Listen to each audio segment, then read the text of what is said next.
Good afternoon and welcome to the Sunshine Coast Regional District regular board meeting of Thursday, April 14th. It is 2:03 p.m. and I'd like to acknowledge that we're coming to you from the territory of the the Sechelt Nation, but we're on the territory of the Sechelt and Squamish Nations.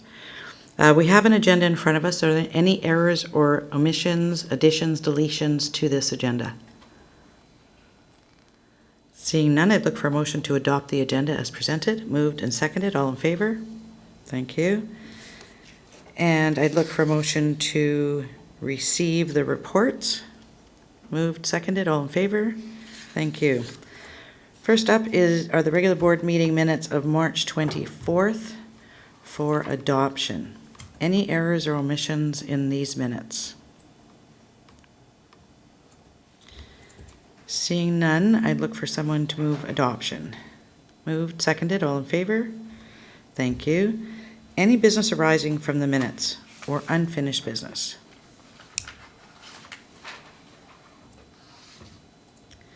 Seeing none, we'll move on to the Corporate Administrative Services Committee recommendations, numbers 1 through 5. Are there any recommendations that directors would like to pull for separate consideration? Seeing none, I'd look for a motion to receive and adopt. Moved. Is there a seconder? Seconded. All in favor? Thank you. And then we have no communications, no motions. We are moving on to bylaws. So this is Annex C. This is Sunshine Coast Regional District bylaw number 310.193. And this is for third reading and adoption. Voting is electoral area directors, 1 vote each. So Sunshine Coast Regional District bylaw number 310193, a bylaw to amend the Sunshine Coast Regional District zoning bylaw number 310, 1987. And look for someone to move third reading. Moved and seconded. All those in favor? Thank you. And then Sunshine Coast Regional District bylaw number 310.193, a bylaw to amend the Sunshine Coast Regional District zoning bylaw number 310, 1987. And someone to move adoption. Moved. Seconded. All in favor? Thank you. Moving on to the next zoning bylaw. This is Annex D, pages 13 and 14. This is Sunshine Coast Regional District Freedom of Information Bylaw number 736/2022. This is for first, second, third reading and adoption. Voting all directors, 1 vote each. So Sunshine Coast Regional District Bylaw number 736, a bylaw for the administration of the Freedom of Information and Protection of Privacy Act. I'd look for someone to move first reading. Moved. Seconded. All in favor? Thank you. Sunshine Coast Regional District bylaw number 736, a bylaw for the administration of the Freedom of Information and Protection of Privacy Act. Someone move second reading, please. Moved, seconded, all in favor? Thank you. And Sunshine Coast Regional District bylaw number 736, a bylaw for the administration of the Freedom of Information and Protection of Privacy Act. Someone for third reading. Moved and seconded, all in favor? Thank you. And finally, Sunshine Coast Regional District bylaw number 736, a bylaw for the administration of the Freedom of Information and Protection of Privacy Act, and someone to move adoption. Moved, seconded, all in favor? Thank you. Then we move on to directors' reports. So we'll go according to the way it is on my screen. We'll start with Director Beamish, then Pratt, Ties, McMahon, Hiltz, Toth, Lee, and then me. So Director Beamish, up to you. Thank you. Nothing significant to report right now. We've been busy at council, meeting regularly to finish our budget. We had a budget information session this past Tuesday. Our budget is at 2.2%, and we'll be going forward with that for adoption shortly. Manny is still back. We still have Mark working with us. This week, we're getting ready for a council meeting, which is always a busy time. ABICC was interesting and fun, and that's all I got to report. Thank you. Thank you. Director Pratt. Thank you very much. For whatever time Director Beamish didn't take, I think I'll go back and look at my calendar and I'll fill in for that time. So it's been a bit of a busy couple of weeks. I'll just give some highlights because I know a lot of us were at the same things. I'll start with we've had a lot of activity in Area B with March 23rd, I did a webinar on subdivisions in rural areas to provide some information to the community about the part of the process, and it ended up being a great 2.5-hour event. About 80 people attended at the height of it. A lot of really interesting questions and discussions, just due to a lot of the activity that's going on in Half Moon Bay right now. And then the Half Moon Bay Community Association hosted their town hall on April the 6th. And our MLA, Minister Nick Simons, it's got to get used to calling Nick Minister, or Your Honor, or however we do that. He and I, along with the constituency assistant for Patrick Weiler, were at the town hall for Half Moon Bay Community Association. It was a very lively discussion that night. Lots of interesting conversation and questions, and a lot of concerns that are arising in the community regarding development and dock applications, and finding out where they fit within that process, and how the public can best communicate. So a lot of good questions and communication. And then last night was the public information meeting for the proposed subdivision that being hosted by the developer was hosted by the developer, supported by their technical advisors for Truman Road. So that was a 2.5-hour event as well. So, quite a few people. I will say that I've never seen a Zoom meeting get to 99 for a public meeting.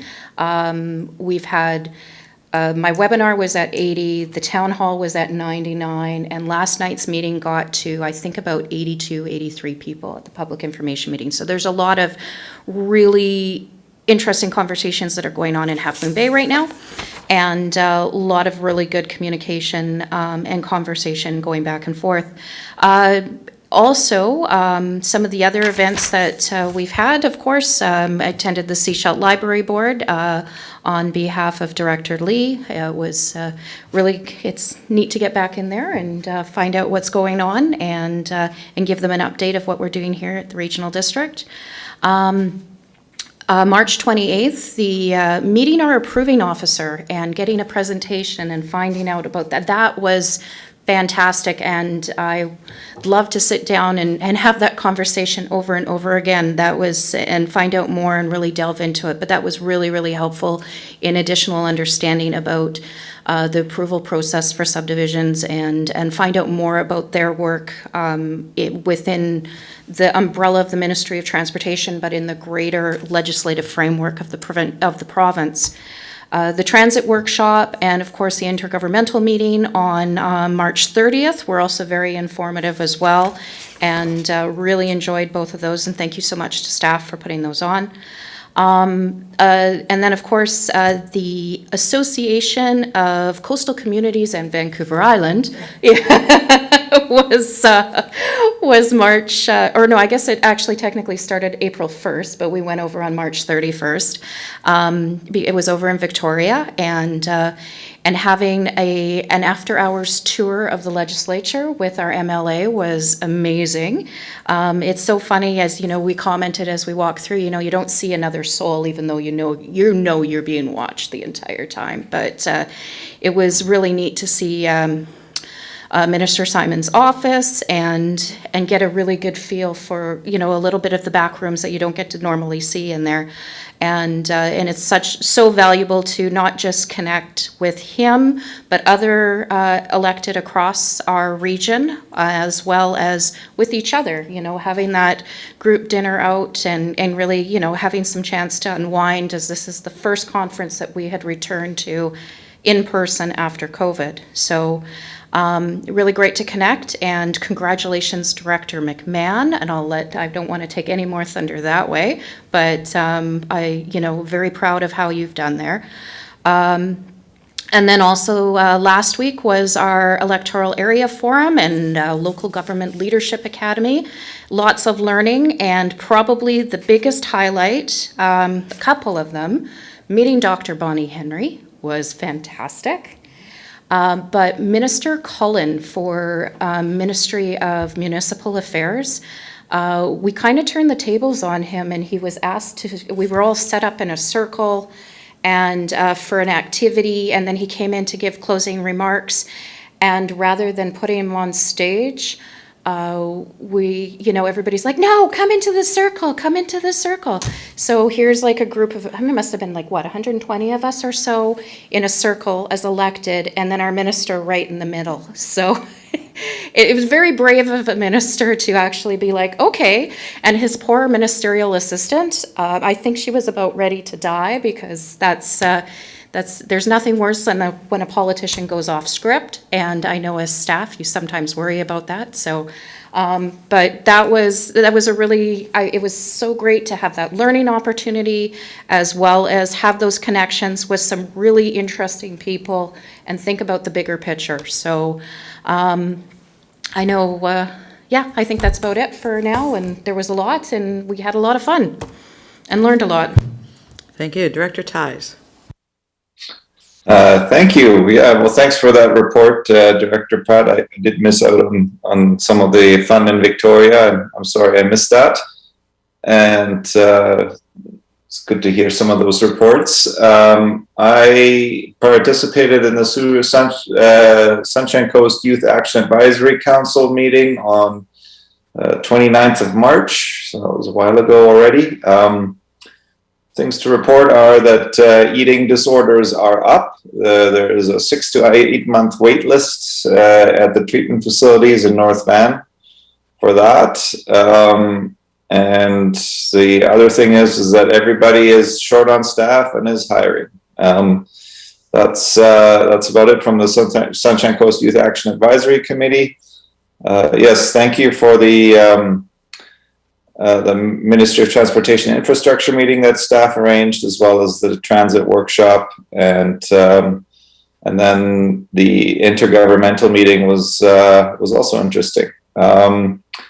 Apart from that, I don't have a whole lot to report. Thanks. Thank you. Director McMahon. Thank you. Yes, I went also to the subdivision approvals workshop, fascinating, and the transit workshop, really good. The top of the news for me was that I was elected as the electoral area representative to AVICC in a nail-biting runoff contest. In the first ballot, round one, I tied with Mark Gisborne from Cathet Regional District, and then we had another runoff because the third candidate was dropped off the ballot, and I somehow won on that one. So awesome. Very exciting. I did think once or twice, why am I doing this exactly? But never mind. On that subject, I actually went back and worked it out. I attended 4 conferences in 2 weeks. I attended High Ground, the virtual conference, on March 25th and 26th, then went to AVICC in Victoria for 3 days, and then the Electoral Area Forum in Richmond for a day, and then LGLA. And I gotta say, that's a lot of conference. Like, I'm going to have to review and digest what on earth it was that I did, because it's mostly a big blur at this point. But I am going to go back and review some of the material and go back over some of the recordings and presentations. There were some really good slide decks, particularly at LGLA, and I'd like to share them as soon as I find them. The biggest news for me at AVICC was there was a workshop on legislative reform, and it looks like there is some real momentum growing under regional district legislation being reformed. And I jumped up on my hind legs and pointed out that they hadn't put electoral area representation on their proposed blue ribbon committee. And I'm gonna bird dog them, because the electoral areas desperately need representation, as we are the areas most severely impacted by the issues with the current legislation. I was also somewhat concerned watching these conferences, other than High Ground, that they weren't hybrid, and that, I was sort of counting noses and thinking how many people were not in the room. And that's simply not acceptable anymore. We need to be doing a better job networking, making conferences and educational opportunities for elected much more accessible to everybody. I'll be beating that drum a whole lot too. On March 25th, I sat in on the Board of Variance hearing, which was interesting because I've never done that before and I wasn't really sure what they did, even though I've been here over 3 years. So that was interesting. Thanks to Director Hiltz for bringing it to my attention. Oh, and on the transit workshop, just to go back to March 30th, I was really thrilled to hear about some upcoming changes. The electronic fares implementation and next ride technology. Those are big game changers for the Sunshine Coast, so awesome. In our intergovernment meeting, somehow or the other, I managed to put my hand up and got volunteered for more stuff. I don't really remember why I did that, but I seem to be on a task force around vacancy and speculation tax, and also, and thanks, and also another one on an off-highway bike route. I'm also, because I'm not busy enough, on the BC Steering Committee for Climate Caucus. And so if anyone is interested in particular educational opportunities through Climate Caucus, just come to me. Talking of education, on April 11th, I attended the Capilano University Calaxe Sunshine Coast Advisory Council with the mayors and listened to what they are up to. I also attended the Scredo AGM. There was a report from Colin Stansfield on their activities this last year. They've been able to hire somebody to help Colin out, and it's made a really big difference in their capacity to actually get things done. And coming up, on next Wednesday, April the 20th, is the Elphinstone Community Association AGM, 7 o'clock by Zoom. The guest speaker is Jordan Pratt, Emergency Management Coordinator and Deputy Fire Chief for Gibsons, who will speak about emergency preparedness. That's all for me. Thank you. Thank you. Director Hiltz. Thanks, Chair. Well, I'm gonna start off with the Board of Variance because I didn't even know Donna was there. It was interesting to watch someone else making land use decisions in the neighborhood and not having to actually have an opinion, which was so. And I left before the decision, so I still don't know how it happened. Oh, okay, so it was interesting. It was like almost voyeuristic, like it was lurking in someone's other else's decision making. But so that was the Board of Variance, and that was a property in Grantham's Landing. Grantham's Landing has been a popular topic because of the church road. So thanks to staff, it was. On March 24th, there was an open house down on site there, and I was able to drop into that. They had staff presenting information to the public and some discussions with neighbors about how they're going to rebuild Elphinstone Avenue after all the pipes are in, and they're going to pave it and solve all the problems that all the residents have had there for over 40 years in one project, which is unrealistic, but that's the expectation. But it's a challenging, steep area, narrow road, drainage problems, and I wish the project staff and MOTI success in solving those problems, as they're called field fit, as they figure out how to do it in the field. And also helping some residents just using the SCRD GIS system to understand the lay of the land and air photos, which help them to understand how things are working there. Further constituent things, West Howe Sound is experiencing collapsing culverts in various places. And so helping residents connect with MOTI and helping them understand the various jurisdictional issues on culverts, which relates to drainage. Oh, and thanks to all the fellow directors for, going to all those conferences like Donna and allowing me to pinch hit to the local government show, which was exciting with Director Toth and Director Beamish. So that was it was a nice fireside chat. So thank you for that opportunity to step into that role.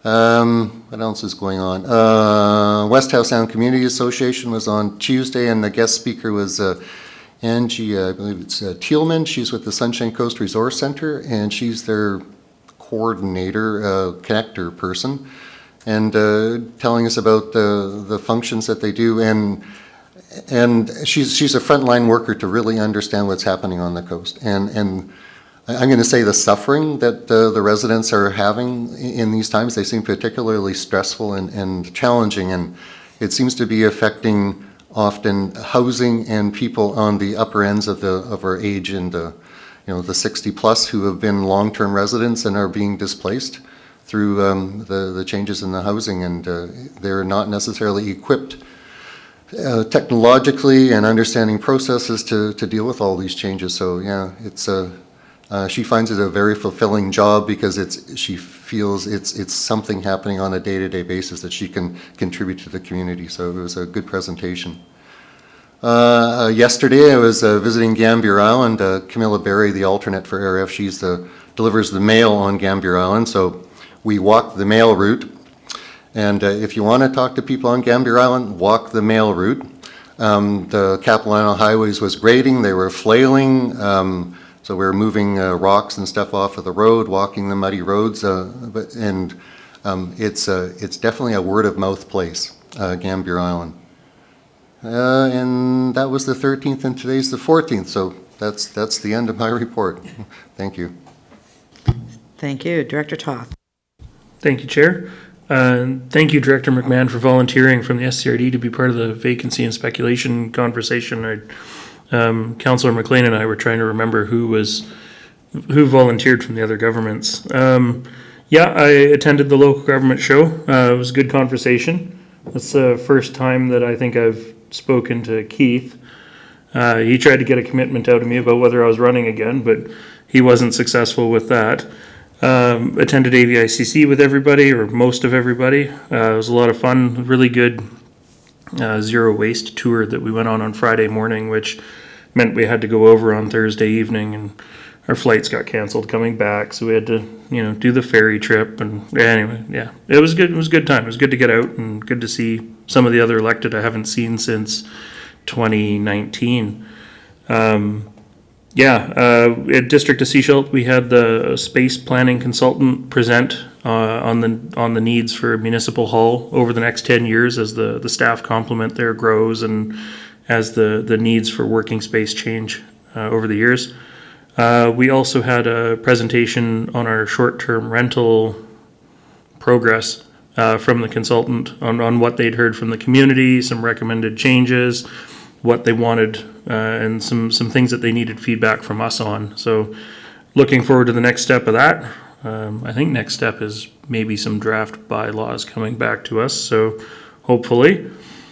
Otherwise I was busy over the last sort of week and a half with preparing for my big annual scouting event after we took 2 years off because of COVID. So 2019, which I missed because I was in Powell River at AVICC, was 450 kids. And this year we had 746 kids attend. So huge boost in attendance. We figure that's back to like mid-1990s when the attendance was that high. So it ton of fun. I enjoy it.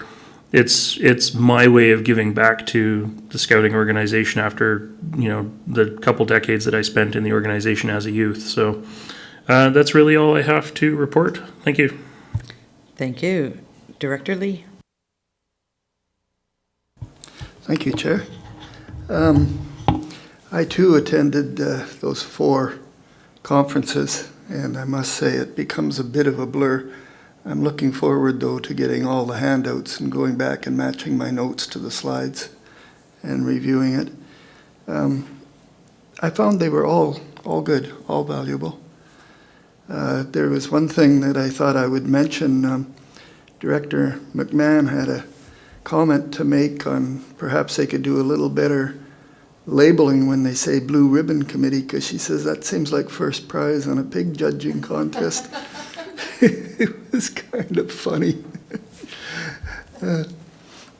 I was in a fire smarting discussion, and there's been a problem with residents that are living very near where the province is fire smarting a section of Egmont Road, and they're burning the excess fuel, and they're making lots of smoke, and it's blowing down on the residents that are basically across the road from it and choking them out.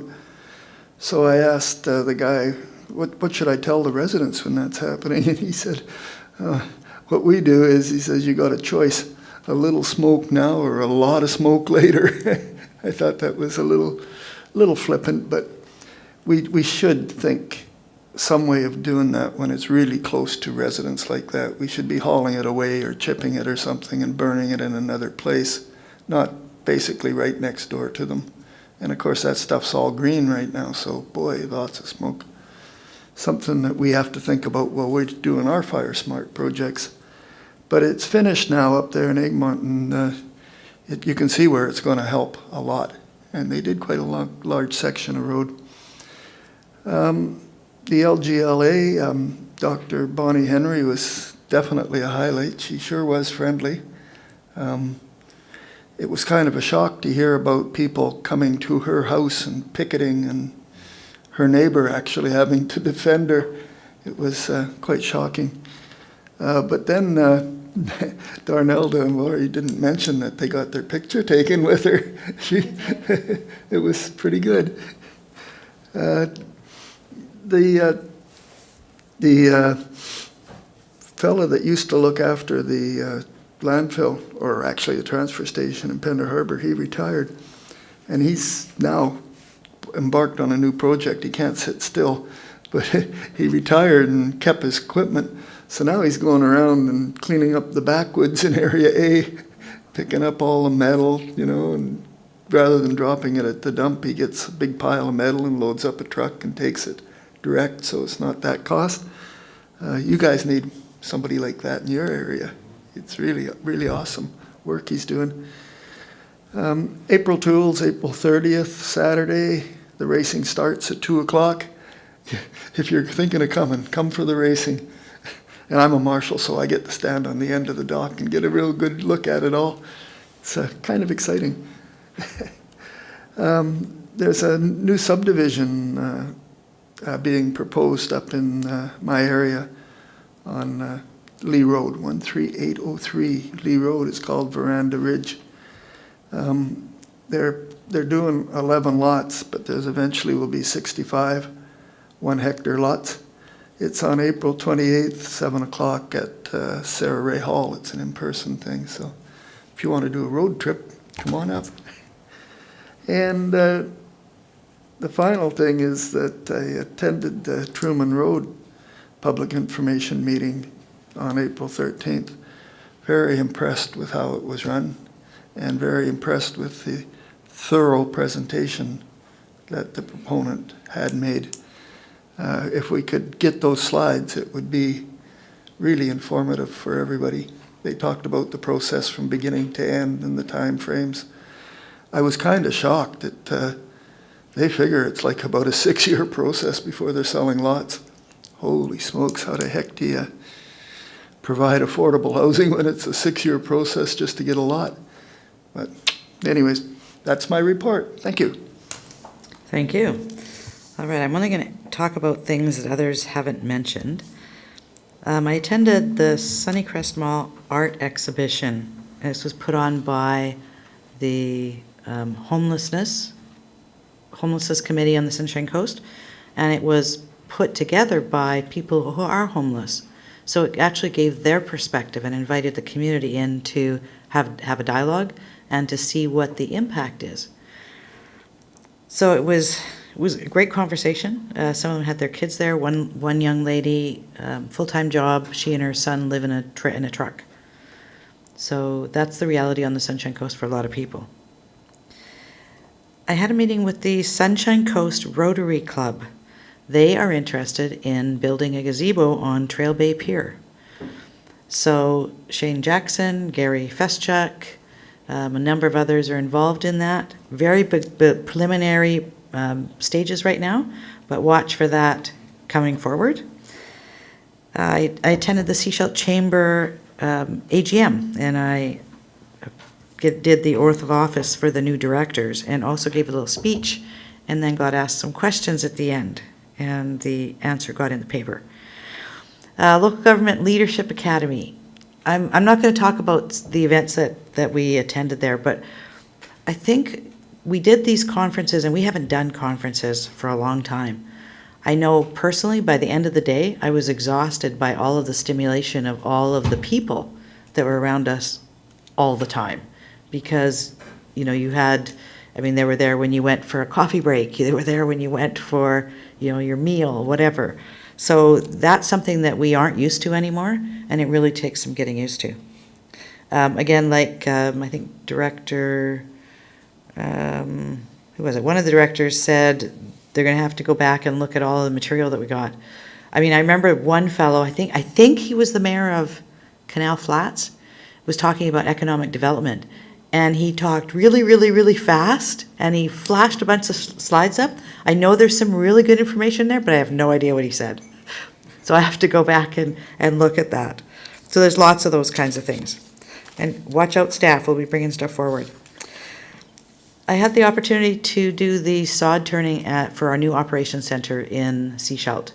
Staff have been out of the location they originally were at for the Water Resource Center, and they moved 10 years ago to a temporary location for 10 years.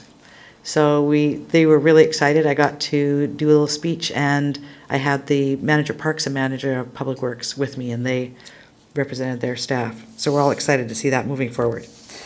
CAPU, the advisory committee, I know Director McMahon talked about that. I just want to say that this advisory committee was set up to have an interaction between Capilano University and the local community. And the mayors and chairs, et cetera, are the liaisons, representing the community. And I have to say that I'm really starting to see that CAPU is taking what we say seriously and are moving projects forward. So they are trying to meet the needs of what is showing up in our community. For example, they're really focusing on a healthcare aid program, because that's something that's needed here on the Sunshine Coast. They're working on the early childhood education training, again, something needed on the Sunshine Coast. A number of other programs. And what we requested they do was actually get the information out to the community about what they're doing. Because there are lots of things that they are doing, lots of great programs, lots of ways that they're supporting the community, but the community doesn't know about it. So they need to raise their profile. I had a conversation with the Sunshine Coast Division of Family Practice. They are looking at setting up a primary care network on the Sunshine Coast. What that is where you'd have a doctor in the same location as potentially a nutritionist, a social worker, physiotherapist, maybe like different mental health worker. They'd all be in the same area, the same location. They figure that they will have their application together, their submission, within the next 6 to 8 weeks, and they're going to be sending it forward to the health ministry to get funding for that. So that's something they're working on behind the scenes. I wanted to mention the election campaign school coming up. Director Pratt, Director McMahon, and I, along with a few others on the Sunshine Coast, are hosting an election campaign school. The first session is April 23rd. There is an ad in the paper. It was in last week. It's in this week. Minimal cost to attend. We're doing it in 2 Zoom sessions of 2 hours each, and then an in-person session for women only. So if you know somebody in your community that you consider to be a leader, please invite them to register and come out. This will give them the information that they need to be able to run their campaign. That's all I have in my report. I think have everybody else. Anything else that needs to come forward? Any emergency items? Nothing. I'd look for a motion to move in camera. that the public be excluded from attendance of the meeting in accordance with Section 91 ACF G and I of the Community Charter. Moved and seconded. All in favor? Thank you. Any questions from our gallery?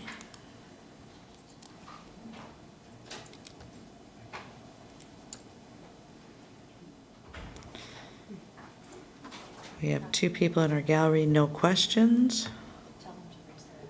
Yeah, if you raise your electronic hand, we can call on you.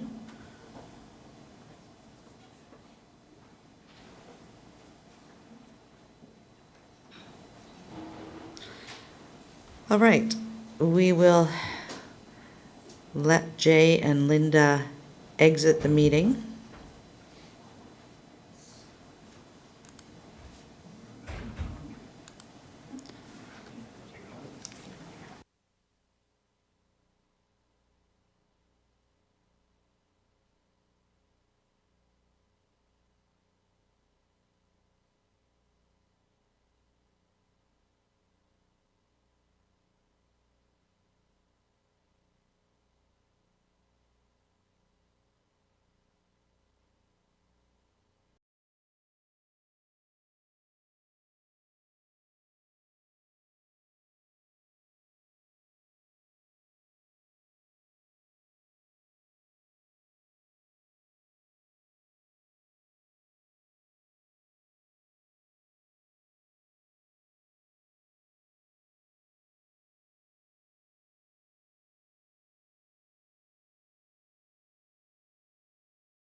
All right, we are back to the board meeting of April 14th, and I'd look for a motion to adjourn. Moved, seconded, all in favor? Thank you. See you next time.